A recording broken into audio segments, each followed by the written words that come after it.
इस धनतेरस कारोबारी क्या खरीदें, इस खरीदी हुई चीज को कहाँ रखें और क्या उपाय करें, ये जान लेते हैं पंडित जी से। बताएं पंडित जी। देखिए, कल अर्थात 18 अक्टूबर को धनतेरस है। धनतेरस पर कारोबारी तिजोरी, तराजू, बही खाता, कलम,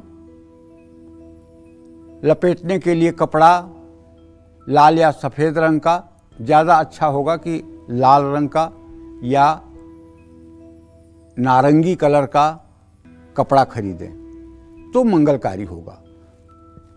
व्यवसायी धनतेरस पर जो भी खरीद कर लाएं उसमें लक्ष्मी गणेश की पूजा के बाद अपने कार्य क्षेत्र के उत्तर पूर्व दिशा में कुछ समय के लिए स्थापित करें। कनकधारा स्त्रोत का पाठ कार्य क्षेत्र में करें। जानते हैं, मैं आपको अनुभव बता रहा हूं।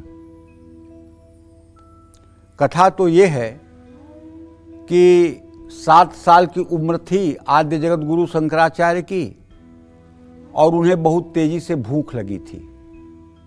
तो एक नदी के किनारे एक बुढ़िया की झोपड़ी थी, वहां गए। बुढ़िया से बोले, माँ मुझे कुछ खाने के लिए दे।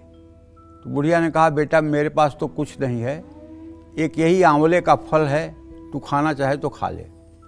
तो आंवले का फल उस बूढ़ी माँ ने आद्य जगत गुरु शंकराचार्य को दिया और उन्होंने वो आंवला खा लिया।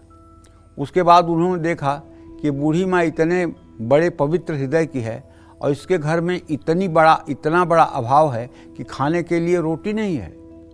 तो उन्होंने वहीं पर 7 वर्ष की उम्र में कनकधारा स्त्रोत की रचना की और कनकधारा स्त्रोत का उन्होंने पाठ किया।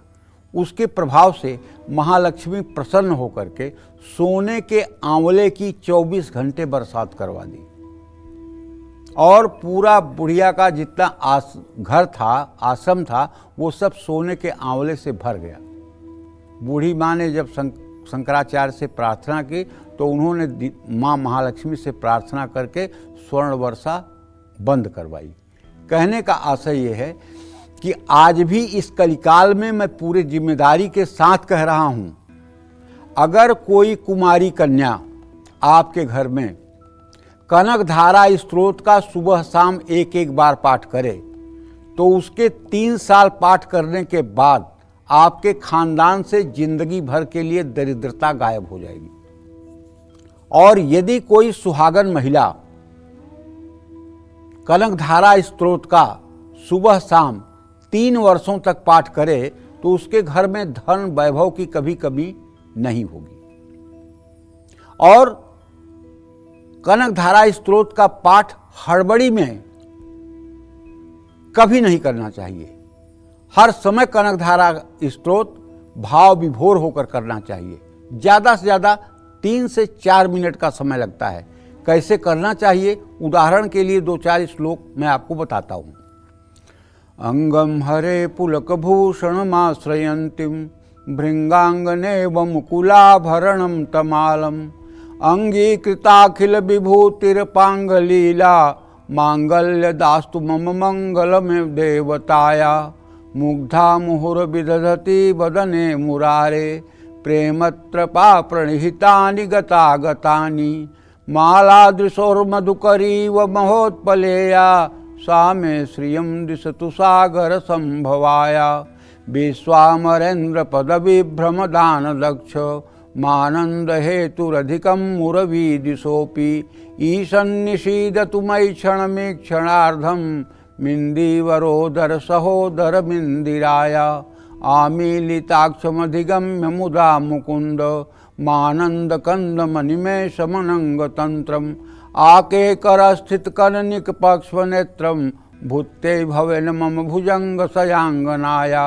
बाहवंतरे मधुजितः श्रुत कौस्तुभेया हारावलीव हरिनीलमयी विभाति काम प्रदा भगवतोऽपि कटाक्षमाला कल्याणमावहतु मे कमलालयाया कालाम्बुदा ललितो रसिकैट भारे धाराधरे स्फुरतिया तडिदंगनेव मातुः समस्त जगतां महनीय मूर्तिम भद्राणि में दिशतु भार्गवनंदनाया। तो कहने का आशय ये है कि पूजा में भागना नहीं चाहिए, पूजा में भाव विभोर होकर के पूजा करनी चाहिए। और मैंने एक बात आपको बताया कि बाहर के मंदिरों में कम, अंदर के मंदिर में अगर आप पूजा करते हैं तो आप पुण्यात्मा हैं। हर समय अपने मन मंदिर में आप महालक्ष्मी की कल्पना करें, श्री हरि विष्णु की कल्पना करें, इससे आपका जीवन धन्य हो जाएगा। अगर आपके हृदय पर राधा कृष्ण अंकित हो जाएं, छप जाएं, या राम और सीता छप जाएं, तो आपसे ज़्यादा भाग्यशाली कोई है क्या पृथ्वी पर?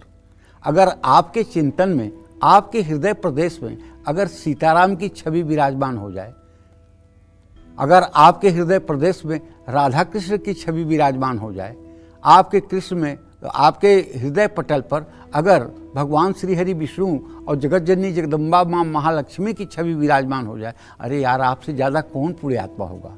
आपको देखने पर लोगों का पाप दूर हो जाएगा, विश्वास करो। बस 5-5 मिनट के लिए भगवान का ध्यान अपने हृदय पर करो कि भगवान मेरे हृदय में विराजमान है, वो मेरे समस्त कर्मों के साक्षी हैं। अगर मैं बुरा करता हूँ तो उसके भी साक्षी हैं, अच्छा करता हूँ उसके भी साक्षी हैं। और ये भाव हर समय रहे कि भगवान 24 घंटे मेरे साथ रहते हैं, इसलिए मुझे ऐसा कुछ नहीं करना है जिससे भगवान को देख करके मुझे शर्मिंदा होना पड़े। ये उपाय आप कर लीजिए, निश्चित रूप से आपके लिए 365 दिन धनतेरस होगी, 365 दिन आपके लिए दिवाली होगी। सफलता आपके कदम चूमेगी, सफलता आपके पीछे पीछे चलेगी, सफलता आपकी दासी बन जाएगी। जय मां विंध्यवासिनी।